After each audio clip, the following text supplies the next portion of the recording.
Well, I wish I had something original to say about this. Almost all the adjectives have been used.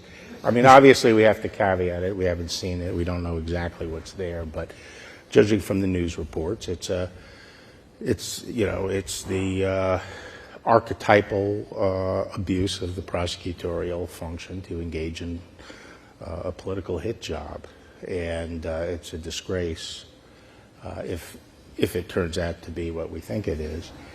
Politically, it's going to be damaging, I think, to the Republican Party, simply because I think it's a no-lose situation for the Democrats. I think the impetus is really to help Trump get the nomination, focus the attention on him for 2 years, have this thing swirling around, plus whatever else comes, which I think will be damaging to whoever gets the nomination.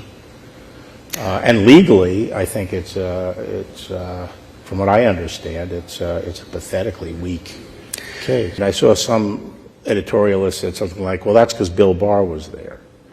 Actually, the Southern District could have done whatever they wanted. Well, I mean, they would have eventually. I always heard that about them. Well, but I want to point out that the administration ended 2 years ago, so Bill Barr wasn't there 2 years ago. And if the statute of limitations had not run federally, they could have done whatever they wanted to do after I left. So no one's done anything. Right. And so for the state DA to try to use this as a way of bootstrapping himself into a felony is sort of outrageous.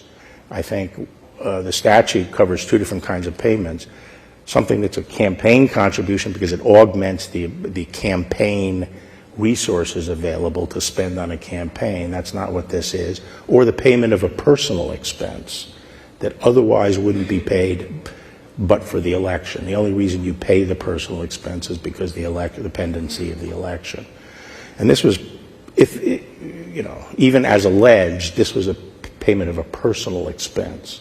And I don't think they can show it's not the kind of payment that would have been made in any case. Even it wasn't done because of the election. It was done to protect Trump's reputation, and an eponymous private company certainly has an interest in protecting the brand Trump, and it's the kind of thing that probably would have been paid but for the election. So I think the whole thing is a very weak case, but it's going to hurt our politics, obviously, for the next 2 or 3 years.